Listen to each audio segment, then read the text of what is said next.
Hello, my name is Catherine Herding. I'm a watercolor artist and an instructor here at White Bear Center for the Arts. I've been painting watercolor for more than 40 years, and I fell in love with it years ago as a youngster, and have been working with it for many years.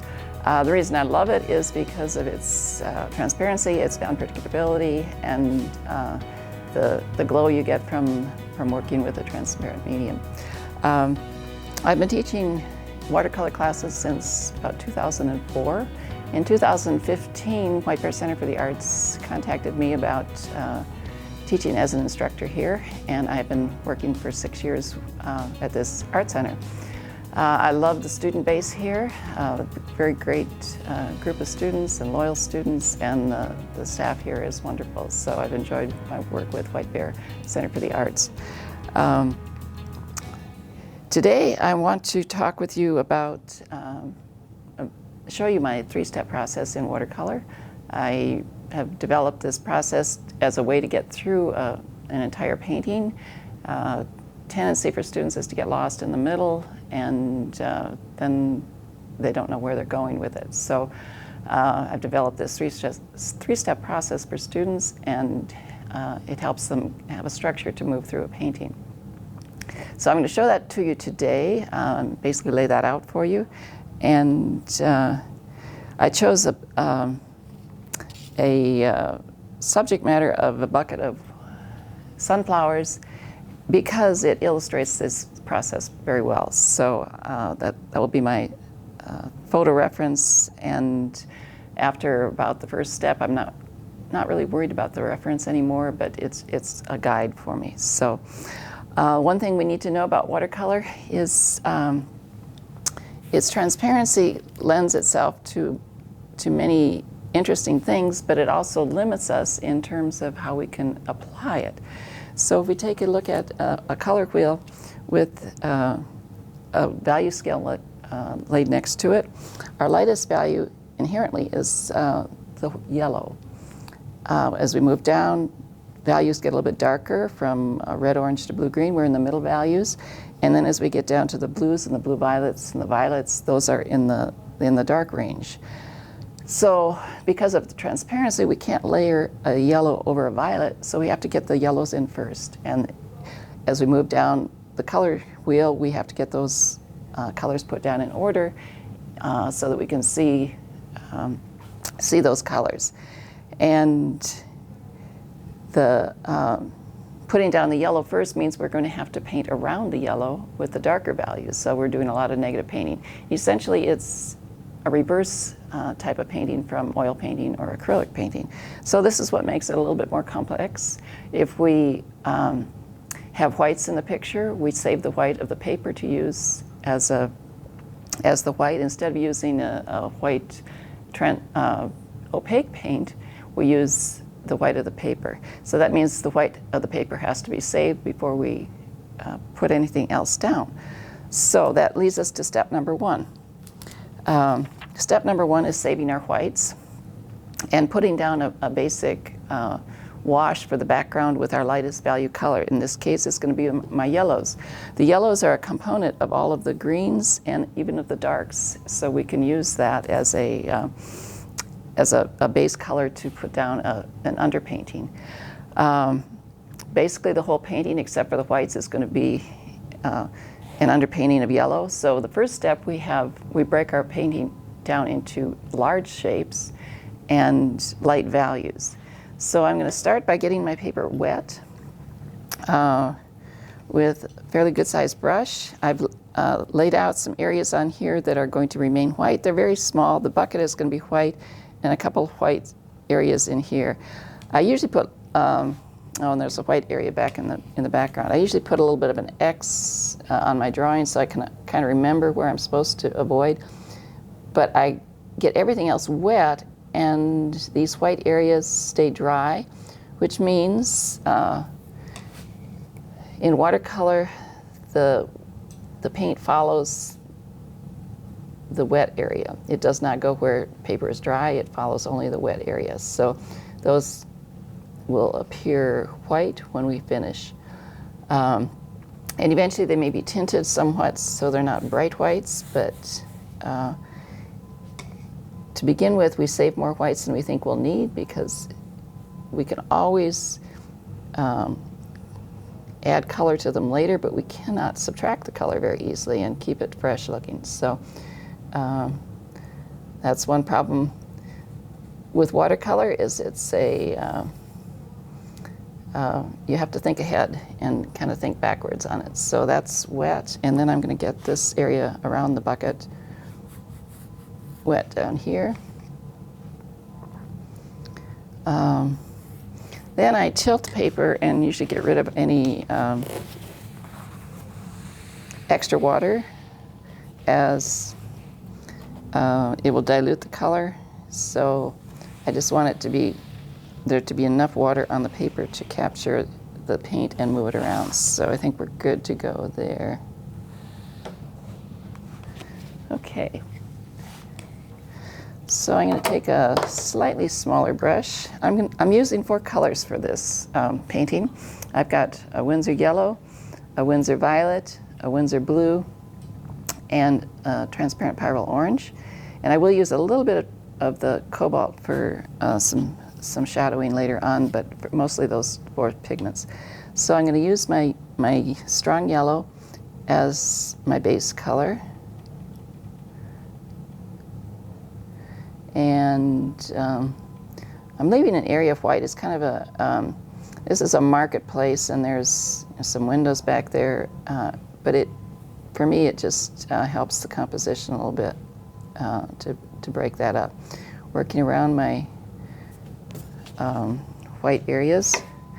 I frequently tilt my papers so that the paint moves, it follows the water, and that gives us a little bit of a jump on the drying time. In the wintertime, the low humidities make it a little bit more difficult because it dries really fast. In the summertime, it takes all day to get some of the stuff dry. But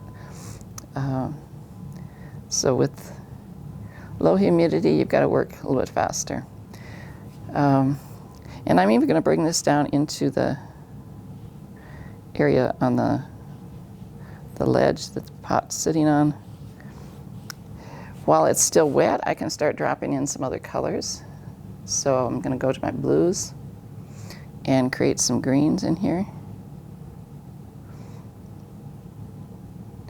just to get those started. I don't want to get too much green in there where we lose some of the yellows while it's still damp, but we can start the process. And then I let the watercolor do its own thing by just letting it float.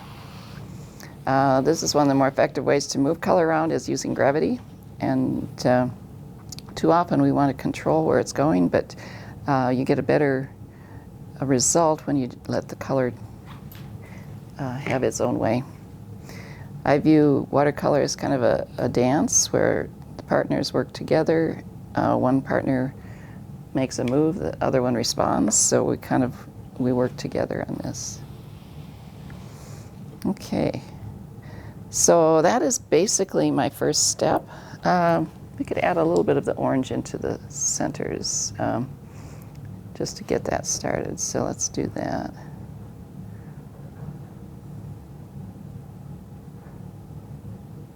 And I'm using a very bright orange, which will be neutralized later on, but I just want to get that started. And as I'm looking at this, I'm going to put in a little stronger yellow in here. We have 2 or 3 flowers that stand out. As artists, we're asked to do make a 3-dimensional picture on a 2-dimensional piece of paper, and So we have to move some forward, some back. So the bright ones are going to come forward. The other ones are going to go back in space. Okay, so with that, I am going to dry my paper, and I can use a hair dryer for that. Normally I just let it go, but for time considerations, we're going to dry it. So the drying part of watercolor is important between the steps because it gives us a chance to control what's going on. As we add more and more water, it becomes a little bit more difficult to maintain some control. So there are certain points in the process where I naturally dry it, and after step one, that's pretty much when I do my first dry. So now comes step two. We're moving into away from the light values into the middle values. So I'm going to start working in my greens, my shapes. For that, I've got basically three shapes here: the yellow and the whites, the two whites, and the big yellow. So I've broken it down into several smaller shapes. But now we're going to get into the much smaller shapes, not the final ones, but we're going to build around these yellows. So I'm going to make my green from the yellow, the blue, and a little bit of orange. Always for a natural green, we need that orange in there. Dulls it down a little bit and makes it into a natural looking color.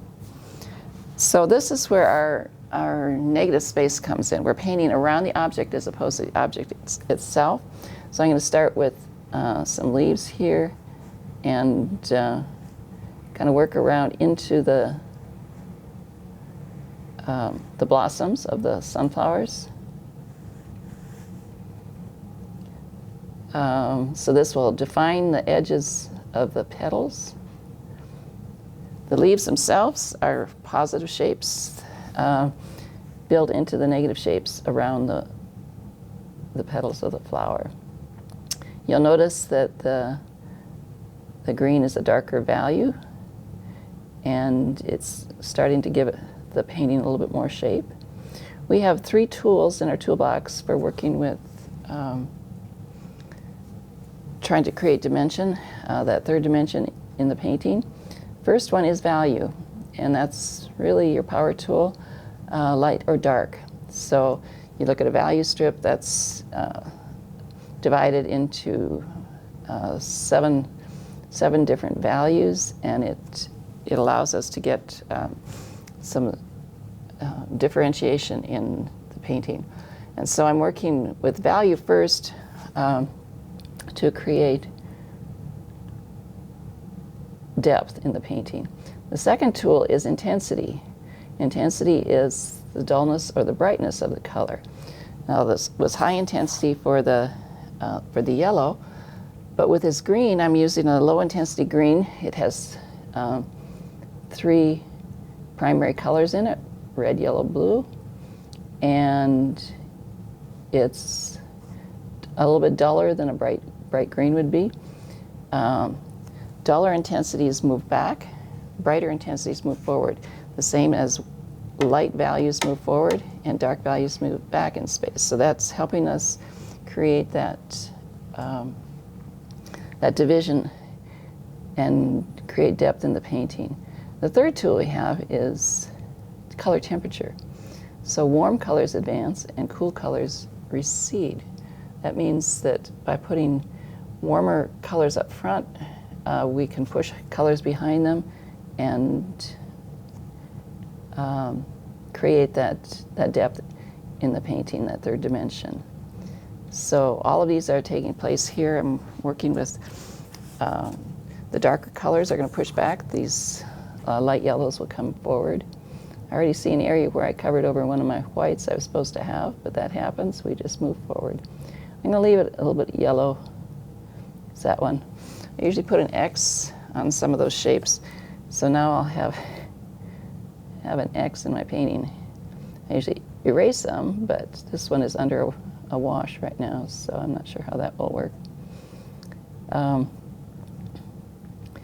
So still working around those shapes. I'm not trying to do finished shapes at this point. It's all kind of abstract at this point. But I do want some greens to separate these two flowers here.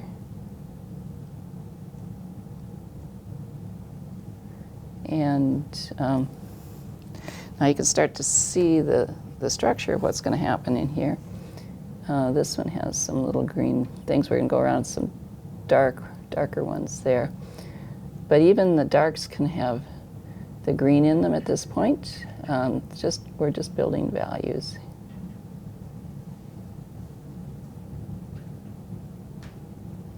And this is all step number 2. A lot of students get lost at the end of this step because it doesn't look quite like what they'd envisioned. And it isn't, and it shouldn't be at this point because it's not finished. We don't want to put detail in at this point. It's only shapes.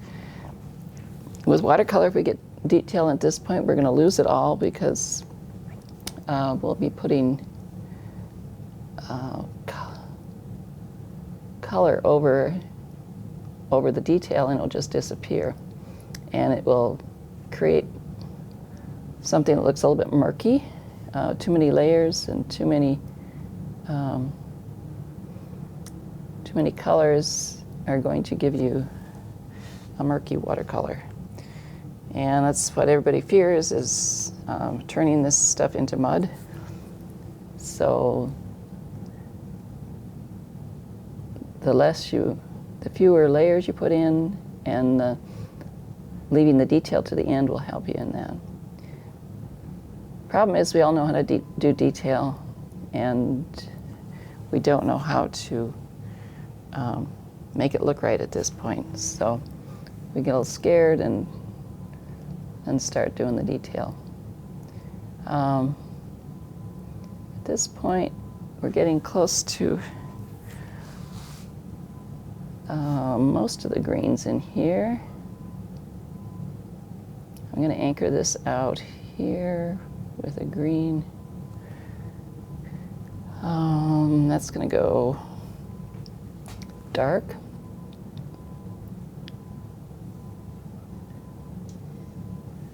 Okay, and then we've got the center of the flowers. Those are going to be the oranges. I'm going to use orange and violet to create that color. I picked those two colors because they work really well for that. Oh, there's another green I missed. One secret to watercolor is using larger brushes. I'm using size 16 here, which carries a lot of water. It's got a great point, and it delivers color really well, but it carries a lot of water. Using smaller brushes, people think that they get more control, but we also carry a lot less water in the brush, and it means you have to go back to the palette to grab more paint. And every time you do that, your color and your value is going to shift, and you're going to have edges that are drying, so it becomes a little less smooth and evenly coated. So here I want a lot of light on this one, so we're going to shadow the top half of this. I'm not worried about my edges at this point. We'll get to that in the next step. I'm going to use the yellow and the orange here and just merge that with that color. Get a lighter value. Actually, I could put some of that in here.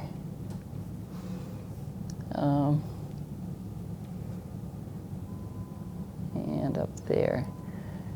And I saw a place I needed another leaf. Oh, it's right here.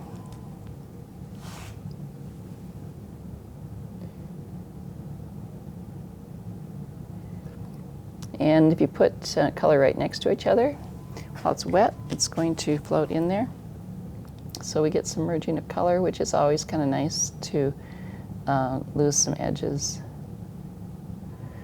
I'm looking at my yellows in here. They're still a little bit on the light side, but we have room to go and work with them.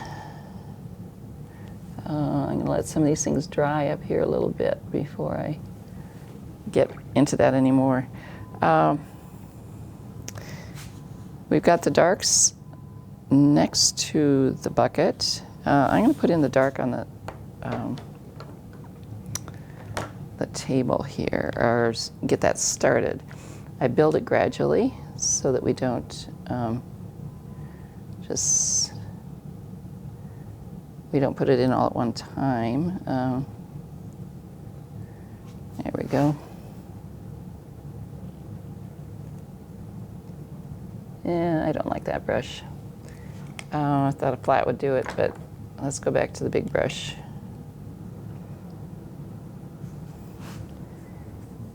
This will put it in a little bit more evenly.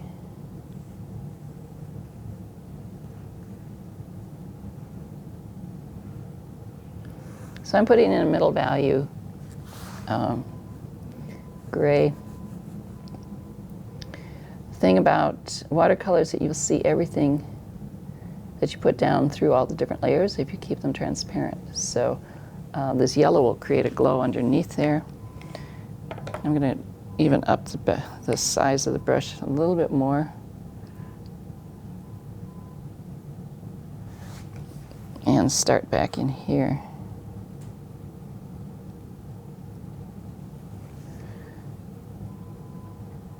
Just getting a basic gray in there.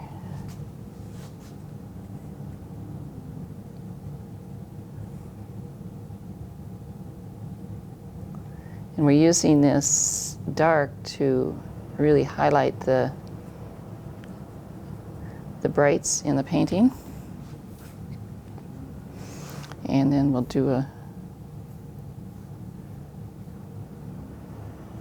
kind of a broken stroke here to get some of that paint. And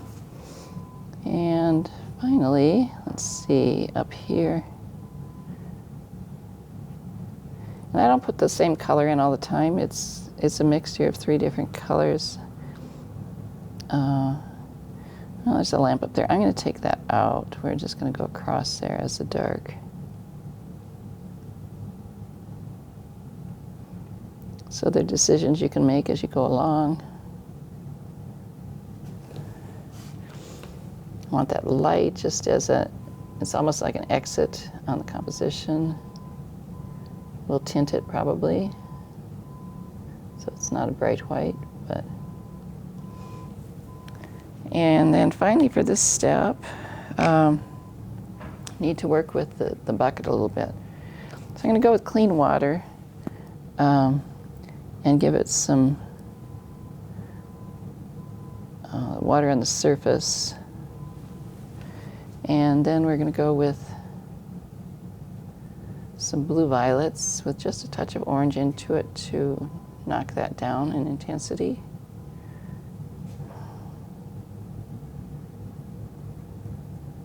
It's pretty wet.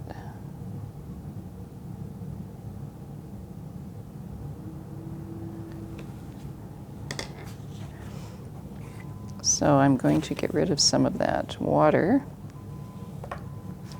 Lift it up with a wet brush.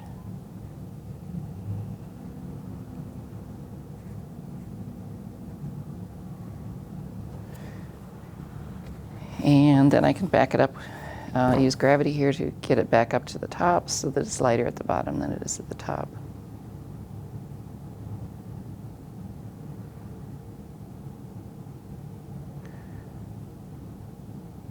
Okay, so, and then up here, I want to get rid of extra water. What happens if you leave water on the watercolor? It will dry, but it will also create, if it gets into an area that's already started drying, it creates what we call a background and can create all kinds of mischief. So I try to get that extra extra bits of water out. Okay, so that completes the step number 2. I'm going to dry that off with a hairdryer. Okay, so we're relatively dry here. This is a step that a lot of people get stuck on. It's messy. It doesn't look like what I was envisioning in my head as a finished painting, and it's not finished. And that's where we have to kind of accept it at this stage. We call it kind of an awkward adolescent phase because it's not fully developed. We have some value shifts in it. They're starting to take hold, but it doesn't look finished. And so a lot of students give up at this point. This is where we have to push through it and believe that we can pull something out of this. So the magic happens with the darks, and that's where everyone wants to get to, is that dark state where all of the edges are finished looking and things are working. So that's my goal right now, is to start building those darks. So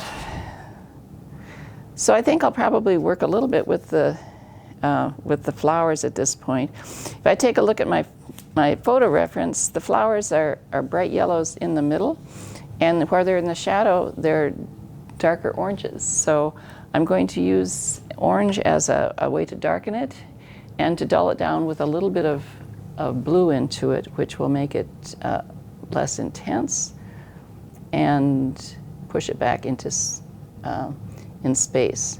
So I'm building an orange, a dull orange, which is a brown, and I want a yellow orange as a base color here.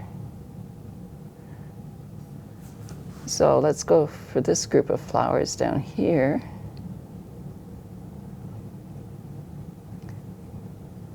And I'm not even worried about the edges where the greens of the leaves are coming in. I'm just painting over those edges because we're going to bring some darks in there that will take care of those edges. But if we look at that, now the orange is pushed back, these yellows are going to come forward a little bit more. So we'll push back some more. So this is the process of creating that sense of dimension. And as they come out into the light, they get a little bit brighter. And we'll put a little stronger yellow on those as well. And this one up here.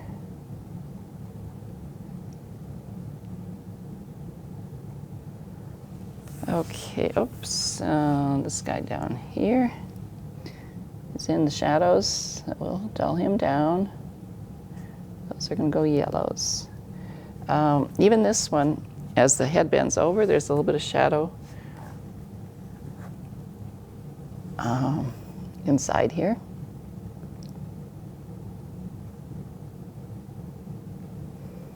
And make sure we get that orange in here.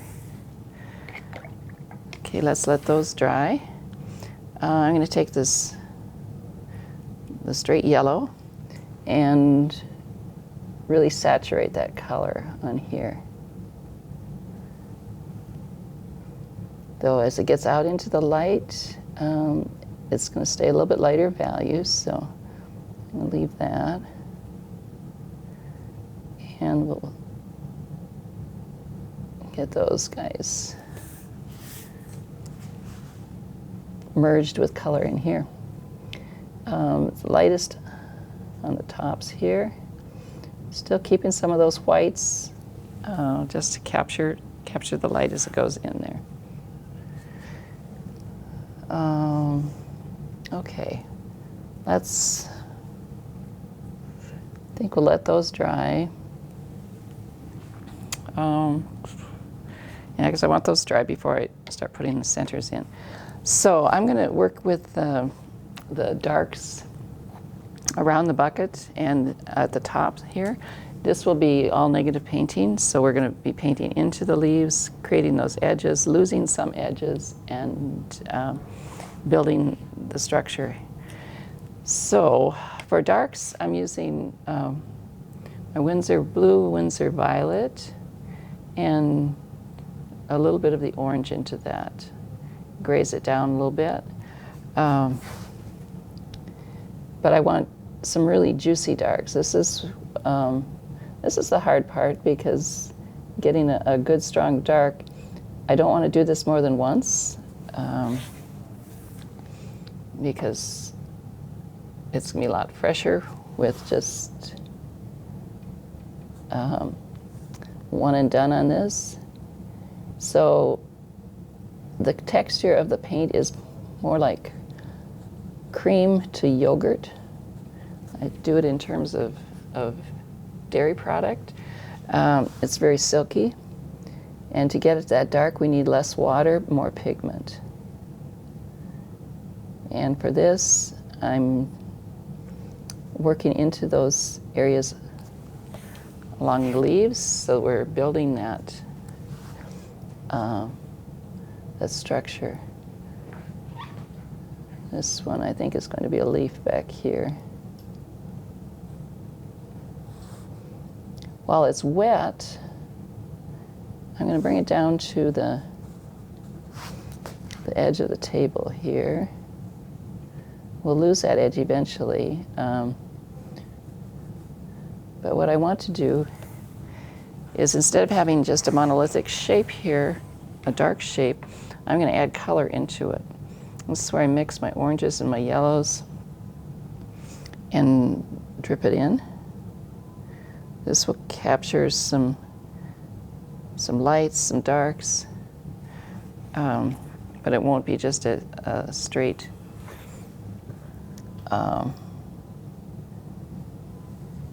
flat color.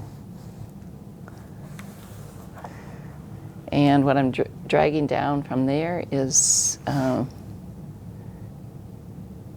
it's going to get lighter as it hits this table. So I'm adding water to it as it comes down. And then we have a gradated area of color here. And this also is important that I get my edges on the pot done correctly here.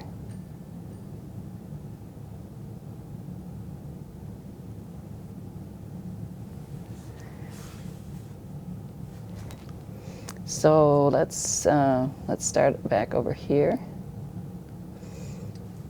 with the dark blue violet. I've got a nice little light area on a leaf edge there, which will contrast nicely. Okay, now I come down to some flowers. So this is where I'm going to have to work on the edges and create the petals on this flower. I also have some leaves here.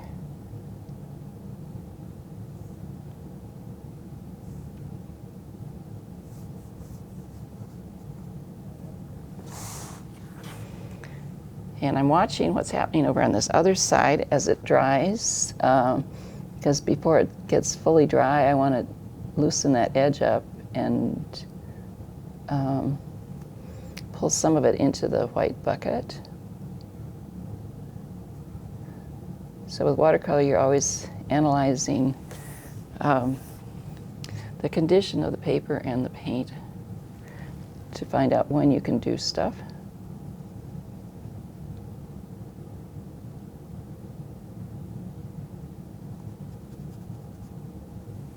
Okay, let's get some clean water on this. And let's float some oranges in.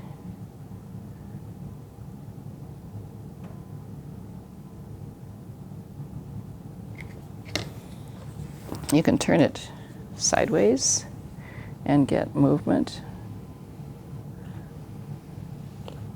and blending. I got better blends on this one than I did on the other side. This is where you never know exactly what's going to happen.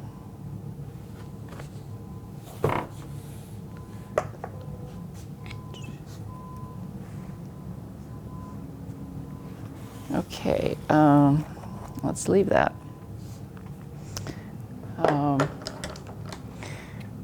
What I want to do up the top is lose some edges. So I take a wet brush and just run it over the edge, and it is supposed to move into that area, and it softens the edges and makes them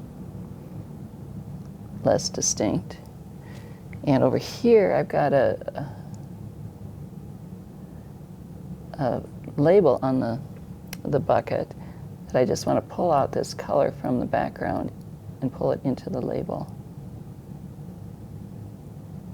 That way we have a nice soft edge there that kind of unites the bucket with the background. And even down here, got a little bit of stuff happening at the base of the bucket. So it's not just a sharp-edged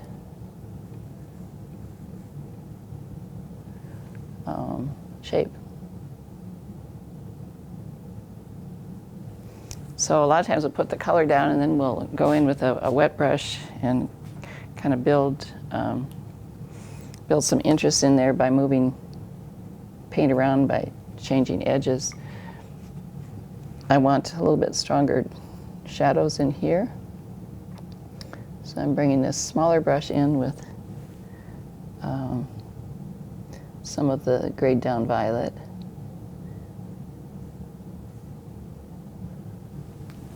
Okay, so very wet, very juicy. You can see the shine on the paper. It's, at this point, I need to leave it alone and let it dry. So I'm going to move on to other areas of the painting. Usually, if I'm working on a fairly large sheet of paper, I'll work on an area dry and let it dry while I'm looking in another area. On a smaller piece like this, it's a little trickier because we don't get far enough away from some of this wet stuff. So, but we have to let that settle in and dry a little bit. Okay, so we're going to go back up to the top with the darks. And I'm going to move it this way just to make it easier not to get my arm in the paint.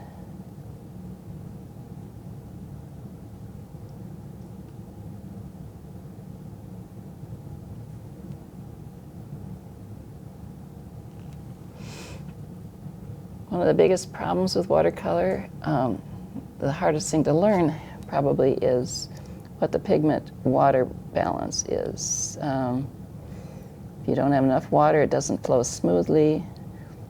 And if you have too much water, then it kind of overwhelms you. So learning what the feel of the water pigment, the ideal feel, is one of the trickier parts. So I've got some green up here. I'm going to make it into a leaf shape.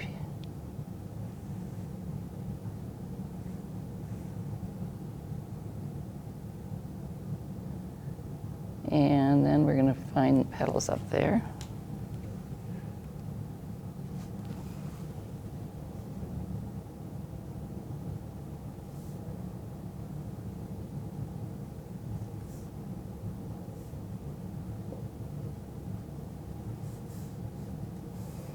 And got a lot of blue in here. It's a little bit different. I may add some lighter values in there. So the oranges and the yellows will give it a little bit of movement in that color area. They'll still be neutrals, but they'll be chromatic neutrals. And then we'll take off extras at the top. I always use gravity to help me get rid of the extra paint. That's why I tape around the edges. It allows me to smoothly remove that paint from the paper. Okay, I'm going to let those guys just settle. And we'll go back into the center part here. I'm going to go down some brush sizes here. We're getting a little bit smaller, so as we move through the painting, things get, we don't need quite as big a brush.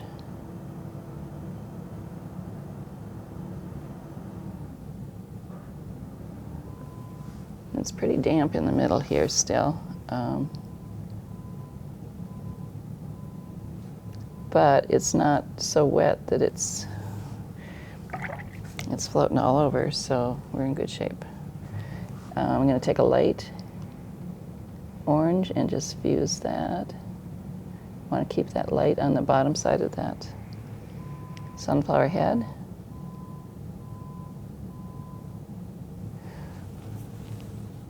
And then the next thing I want to do is get a little bit of the orange into the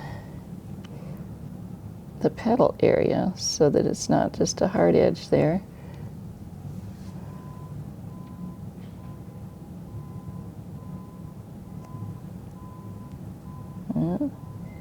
That's pretty wet. So,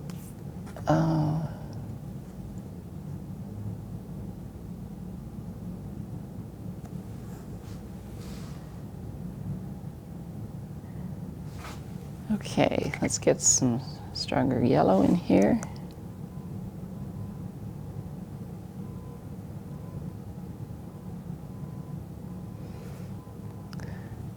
Actually, I'm going to take some time here. I'm going to dry this off again because we're experiencing a lot of moisture.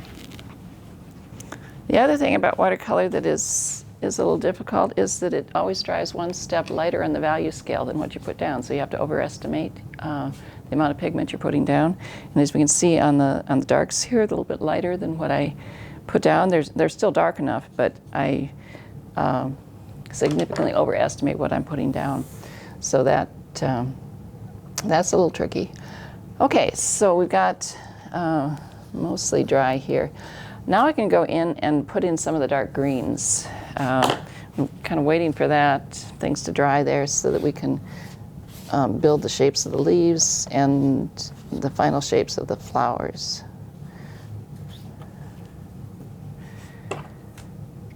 And at this point I'm using a smaller brush. A little bit more control, a little tighter control, and a lot less water. I'm building a dark green. The orange and the blue make a really, with a little bit of the yellow in it, make a really nice dark, very dark green. So I'm going to cut up spaces. It's not dark enough. I already have some darks in there. I'm going to start cutting some spaces and creating edges here on the flowers. Because this is darker, it's going to push back into the space and once again help us create our depth.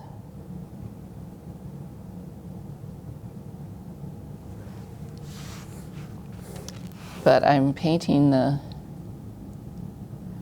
around the petals rather than, we've already put the color on the petals. We're painting the darks around it. But I also have to think about where my leaf shapes are, so we're going to create some of those as shapes here.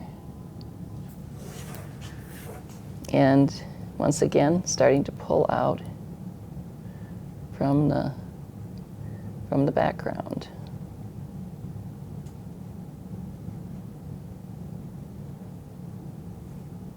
Let's do a dark here. And then using water, we can just take off that edge and spread it out. It becomes a leaf back there. Let's do one side a little bit darker here on this leaf. And then as we get down into the interior, it's going to go stronger. And enable us to pull out those oranges.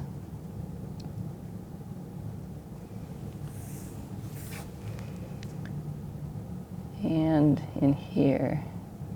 So just starting to separate things with darks.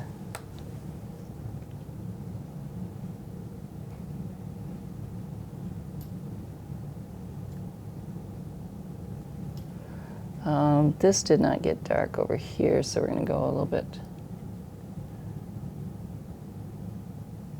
stronger dark there.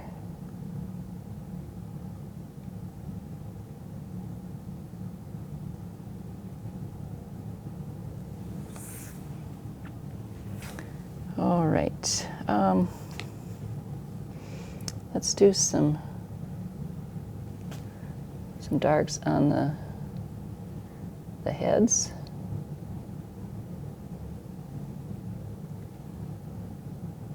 Those are my oranges and my violets.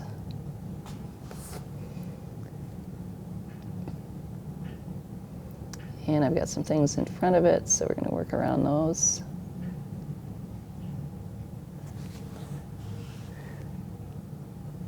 And this one is going to have a leaf on top of it.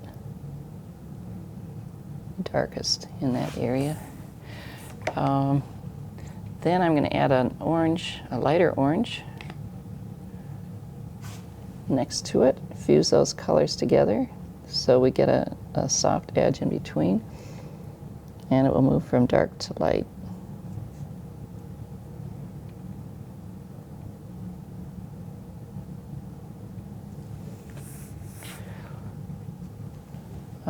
Same goes down here.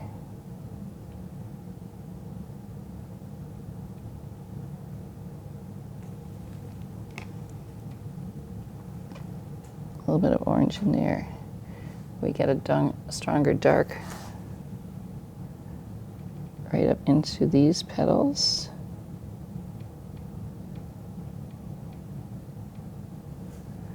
And this has got to go darker.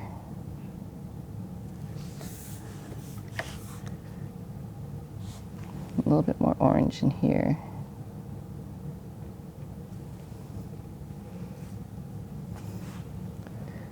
More violet in this area.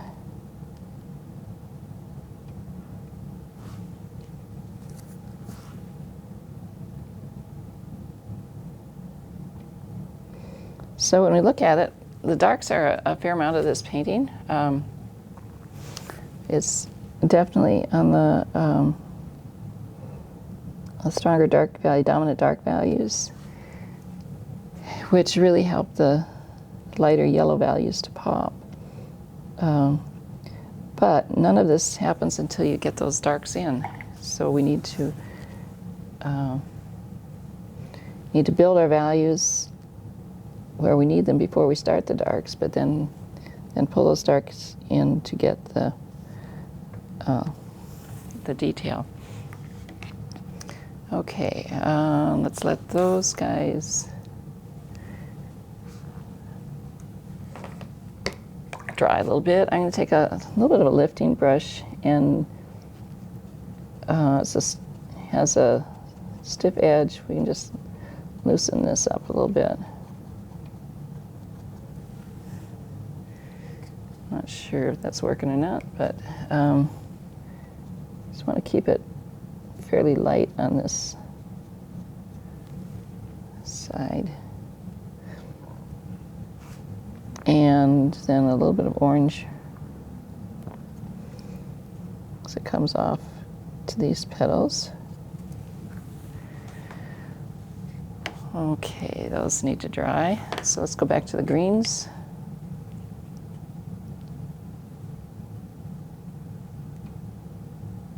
Some darks, and those are going to be dark right in through here.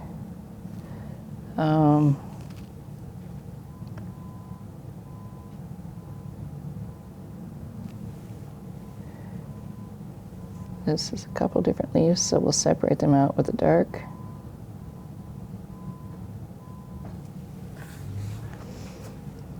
And then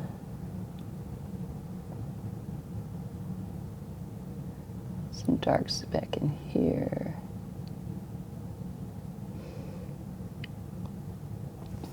At this point, I've long since left the source material behind. We have to figure out what's going on the paper, which after the first wash is pretty much not what's happening on the photo. Students get too tied to the photos. You got to kind of wean yourself off of them, but use it for reference for shapes or for colors, but beyond that, it's all what's happening on the paper.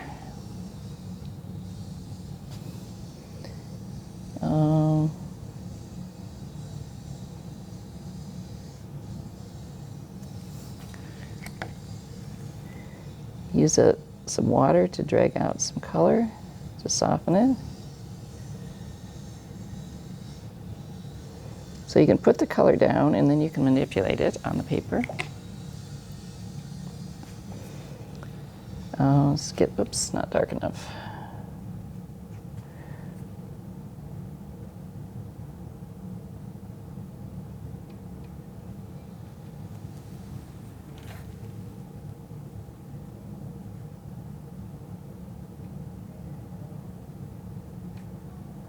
So I'm standing back to look at it. I squint a lot. It helps me to see the big shapes as opposed to the detail.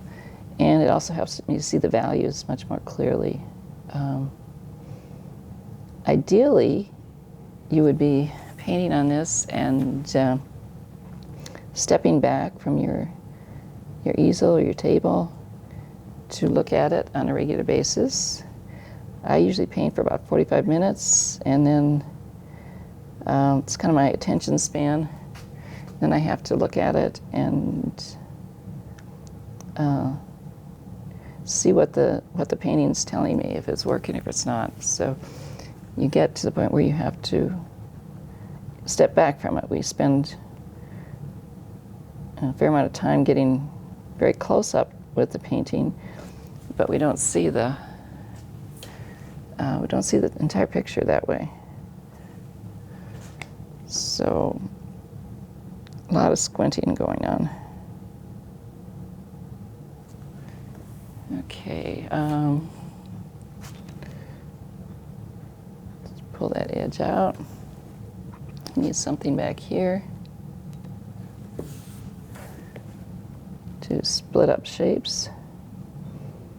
So one thing I look for is shapes that don't mean anything particularly. If I keep going back to my eyes keep going back to the same spot, I know there's a problem. I have to figure that out and correct it. So observing your painting and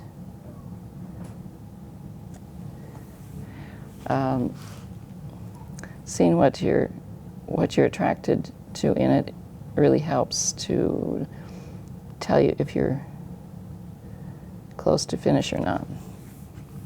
We're getting there on the leaves.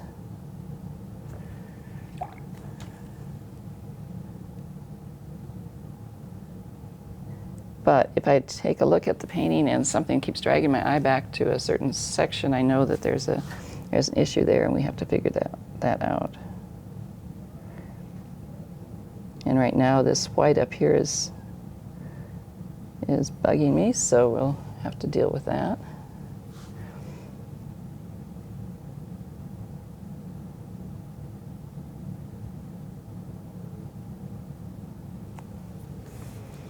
Oh, a couple more divisions here. A bit more in there. This was supposed to be a white in there for some reason, and I turned it yellow, and now it's too bright a yellow, so we're going to make that into more of an orange that's in the background. Those are the kind of things we look for. Okay, let's go back down to the bucket while this dries a little bit. And a few finishing touches on that one. We have I'm using a rigger, a very small liner brush for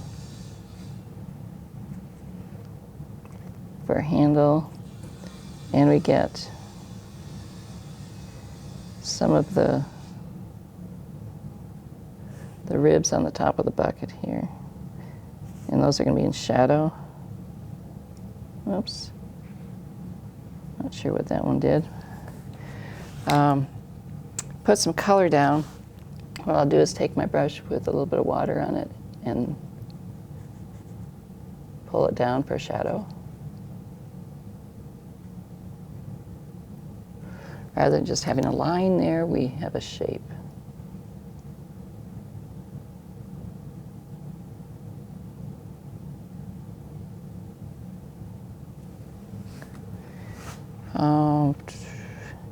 Kind of like what's happening with the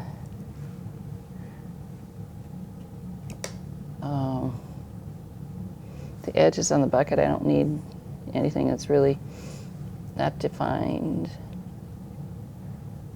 but like a little bit more shadow up here.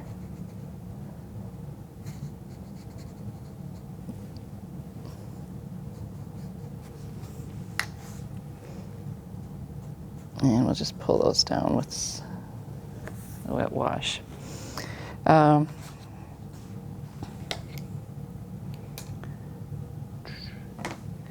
This has turned into a little bit more yellow than I wanted. So I'm just taking a wet brush, loosening some of the color, wiping off.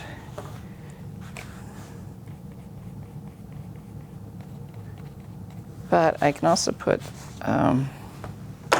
just a glaze of color over that. Now let's use this one. So my orange and my violet will create a very light tan. And that will take that color down into something less bright.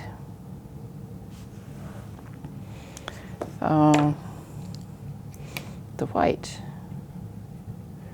up on top.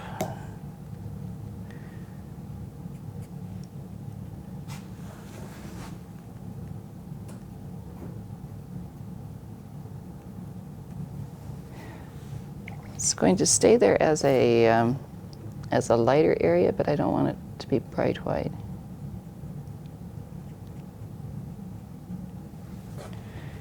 And that's not going to work really well for that. I'm going to have to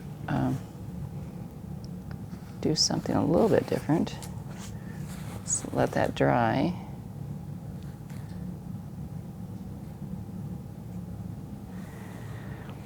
Okay, and I have these oranges back in, these orange flowers back in here that I still want to push back. And what I'm going to do here is a little bit different than what I've been doing. I'm going to take some cobalt blue and I'm going to glaze over those. This is using intensity, lowering the intensity by adding a blue to it, dulling the orange down, is also cooling it down so that it will move back in space. So by putting a cooler, duller color in here, it will make these less important. And it looks like they're on the far side of the group of flowers. So this is using intensity and color temperature to create some space in the painting, in the middle part of the painting. I'll keep my brights here.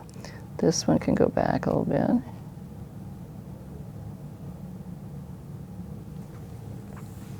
I use cobalt for this because it's a light value blue, and it doesn't overpower anything because it's very transparent and it's very light.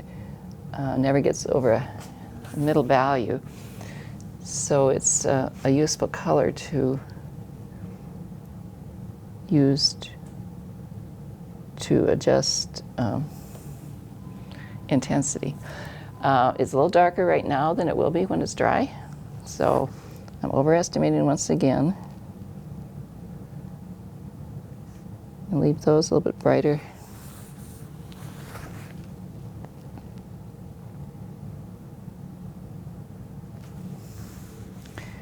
And this is, I want those, oops, that was wet. I want the brighter yellow ones to stand out. They're catching the sunlight back there. We'll dull these down a little bit.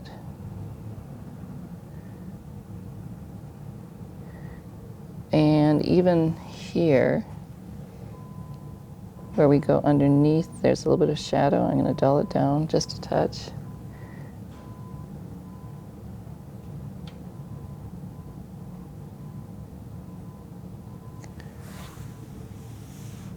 And this one.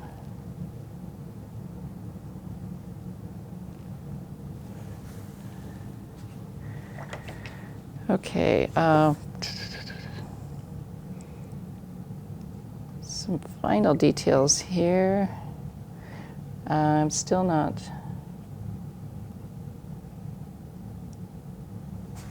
still don't have this fully developed here. We've got some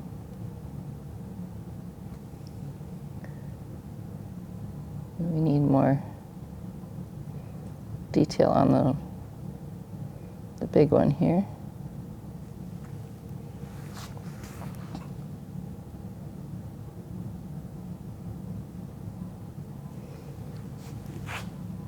Putting some darks in there to pull it forward a little bit.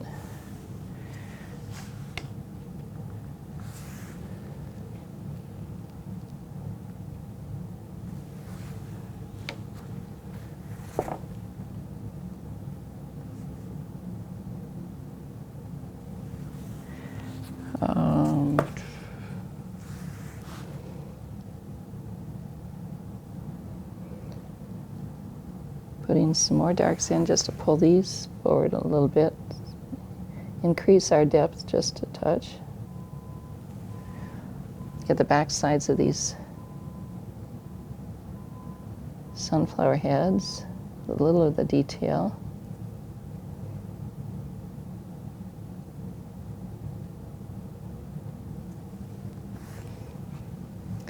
And the darks allow you to do all of this work because they're dark enough to go over what's underneath it. We still see some of that underneath part, but we can fix edges. We can do just about everything we need to here.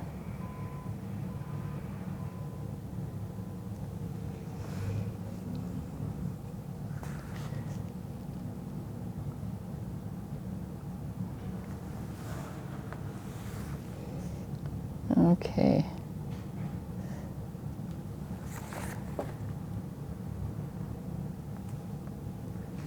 That needs to be softened.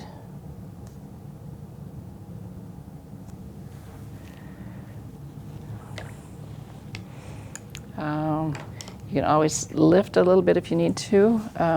Most colors can be lifted with just a little bit of water and a stiff brush, so I can lighten some of these, which will bring in the sunlight a little bit more even. And I don't like this light there. That was one of those areas I kept white, but I don't want it, bright white, and that was wet, so we're taking that out. Did not see that water coming.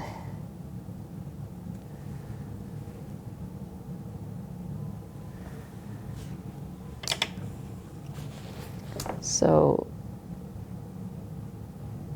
If you need to remove a little bit of light, it's pretty simple. Just a stiff brush, a little bit of water, and then lift it up.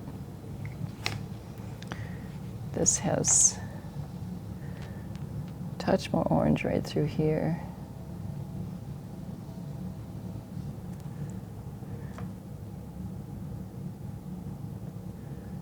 And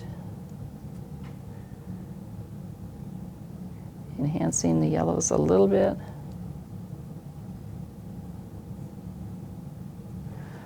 Okay, I'm thinking that because I'm not real satisfied with this light back here, I'm going to make it more into a window area. Let's do this one.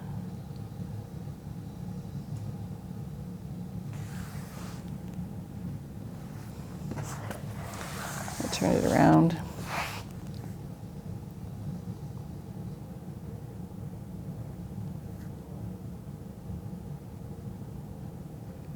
So I'm going to break up that space a little bit.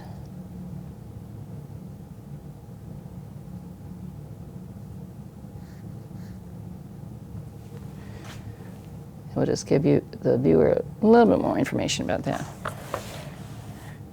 And then, oops, a little bit too much. A little bit of weathering on here.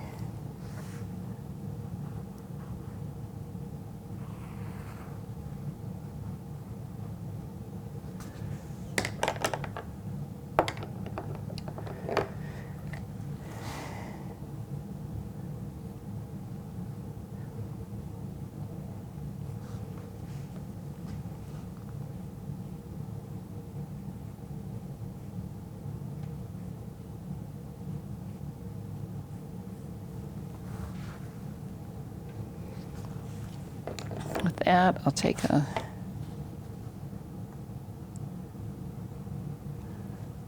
brush and lift some of it off. That's really too wet to do a lot more with. So that essentially is where I'm going to take it today. Give you the 3 steps. Let's reiterate that. We start with by saving our whites, by leaving those dry, working water around them, and then putting in your lightest value color. Break it into big shapes and light values. Second step comes after everything's dry by breaking into smaller shapes, medium-sized shapes with medium values.